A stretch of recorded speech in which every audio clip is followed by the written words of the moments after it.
오늘의 말씀 여호수아 7장 1절에서 13절까지 말씀입니다. 이스라엘 자손이 전멸시켜서 주님께 바쳐야 할 물건을 잘못 다루었다.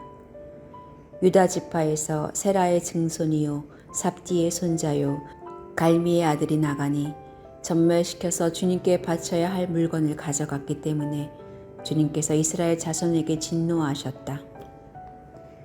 여호수아가 여리고에서 베델 동쪽 베다윈 곁에 있는 아이성으로 사람들을 보내면서 그들에게 올라가서 그 땅을 정탐하라고 지시하니 그 사람들이 올라가서 아이성을 정탐하였다. 그들이 여호수아에게 돌아와서 이렇게 말하였다. 모든 백성을 다 올라가게 할 필요가 없을 것 같습니다. 2,000명이나 3,000명만 올라가도 아이성을 칠 수 있습니다. 모든 백성이 그 성을 치느라고 다 수고할 필요가 없을 것 같습니다. 성 안에 있는 사람들의 수가 얼마 되지 않습니다. 백성 가운데서 약 3,000명이 그리로 올라갔다. 그러나 그들은 도리어 아이성 사람에게 패하여 도망쳐왔다. 아이성 사람은 이스라엘 사람을 36명쯤 죽이고 성문 앞에서부터 스바람까지 추격하여 비탈길에서 그들을 쳤으므로 백성의 간담이 서늘해졌다. 여호수아는 슬퍼하면서 옷을 찢고 주님의 궤 앞에서 얼굴을 땅에 대고 엎드려서 저녁 때까지 있었다. 이스라엘의 장로들도 그를 따라 슬픔에 젖어 머리에 먼지를 뒤집어 썼다. 여호수아가 아뢰었다. 주 하나님, 우리 백성을 요단강 서쪽으로 잘 건너게 하시고는 왜 우리를 아모리 사람의 손에 넘기어 멸망시키려 하십니까? 차라리 우리가 요단강 동쪽에서 그대로 살았더라면 좋을 뻔했습니다. 주님, 이스라엘이 원수 앞에서 패하여 되돌아왔으니 이제 제가 무슨 말을 할 수 있겠습니까? 가나안 사람과 그 땅에 사는 모든 주민이 이 소식을 듣고 우리를 애워싸고 이 땅에서 우리의 이름을 없애버릴 터인데 주님께서는 주님의 위대한 명성을 어떻게 지키시겠습니까? 주님께서 여호수아에게 말씀하셨다. 일어나거라. 어찌하여 이렇게 엎드려져 있느냐? 이스라엘이 죄를 지었다. 나와 맺은 언약, 지키라고 명령한 그 언약을 그들이 어겼고 전멸시켜서 나 주에게 바쳐야 할 물건을 도둑질하여 가져갔으며 또한 거짓말을 하면서 그 물건을 자기들의 재산으로 만들었다. 그래서 이스라엘 자손은 원수를 대적할 수 없었고 원수 앞에서 패하여 물러섰다. 그들이 자청하여 저주를 불려들어서 그들 스스로가 전멸시켜야 할 물건이 되었기 때문이다. 너희들 가운데서 전멸시켜 나 주에게 바쳐야 할 물건을 없애지 아니하면 내가 다시는 너희와 함께 있지 않겠다. 일어나서 백성을 성결하게 하여라. 너는 그들에게 말하여라. 너희는 스스로 성결하게 하여 내일을 맞이할 준비를 하여라. 주 이스라엘의 하나님께서 이렇게 말씀하신다. 이스라엘아, 너희 가운데 전멸시켜서 주님께 바쳐야 할 물건이 있다. 그것을 너희 가운데서 제거하기 전에 너희의 원수를 너희가 대적할 수 없다.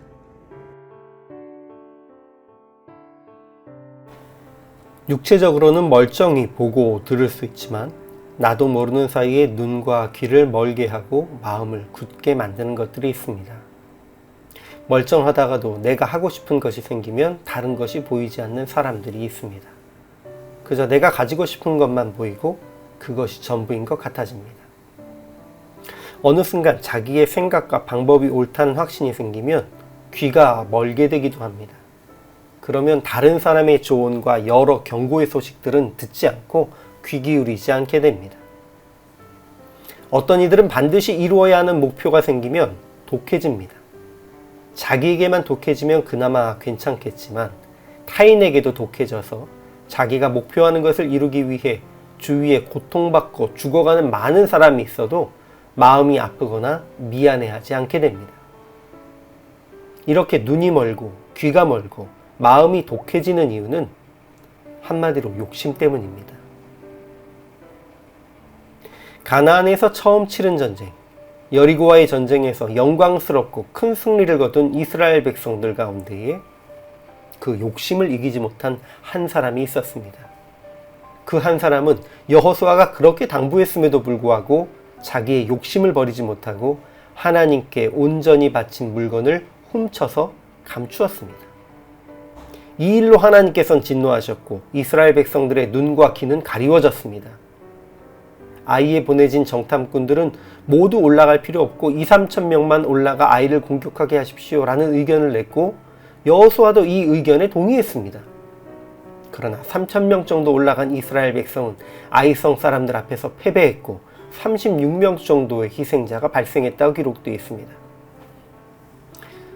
사실 따지고 보면 전력을 다한 전쟁도 아니었고 비록 희생자가 있어도 그리 많은 희생은 아니었습니다. 그런데 쉽게 이길 수 있다고 눈을 멀게 하셨던 것처럼 이번에는 이스라엘 백성들의 마음이 녹아서 물같이 되게 하셨습니다. 있는 상황을 객관적으로 판단하지 못하고 우왕좌왕하는 것은 모두 한 사람의 욕심으로부터 비롯된 결과였습니다. 다행히 여호수아와 장로들은 옷을 찢고 여호와의 궤 앞에 엎드려 기도드립니다. 주님을 의지하는 것이 유일한 해결책이라는 것을 잊지 않은 것입니다. 그리고 이때 하나님은 이스라엘 백성 중에 온전히 바친 물건을 도둑질한 자가 있으며 그 범죄로 인해 이스라엘이 패한 것이라고 알려주셨습니다.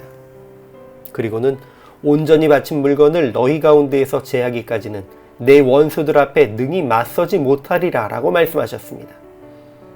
그렇다면 해결책은 한 가지입니다. 거룩하게 되는 것, 온전히 바친 물건을 제하는 것, 그리고 이스라엘 백성들 가운데 퍼져 있는 욕심, 자기 중심의 생각을 제거하는 것입니다. 지금 한국교회와 성도들의 상황이 마치 이때와 같습니다. 교회가 핍박을 당한다, 환난 가운데 있다라고 말을 하면서도 해결책을 찾지 못하고 우리의 권리라고 말하는 욕심, 가진 것을 지키고 우리의 방식을 고수하는 방법을 찾기 위해서만 혈안이 되어 있는 것 같습니다. 아이성의 백성이 선하여서 이스라엘 백성이 패한 것은 아닙니다. 아이성과 싸워 이기기 위해서는 이스라엘 백성이 거룩해야 했는데 그들이 거룩하지 않고 욕심으로 가득 차 있기 때문에 패한 것입니다. 지금 우리도 그러합니다. 세상이 악하고 우리를 핍박하는 이들이 악한 것도 사실이지만 더 중요한 것은 우리가 거룩하지 않고 욕심으로 가득 차 있다는 것입니다. 이 상황을 극복하는 방법은 분명합니다. 아프더라도 우리의 욕심을 버려야 합니다. 우리에게 욕심을 챙겨도 아무 문제가 없다고 거짓으로 속이고 가르친 이들을 교회 안에서 제하여 버려야 합니다.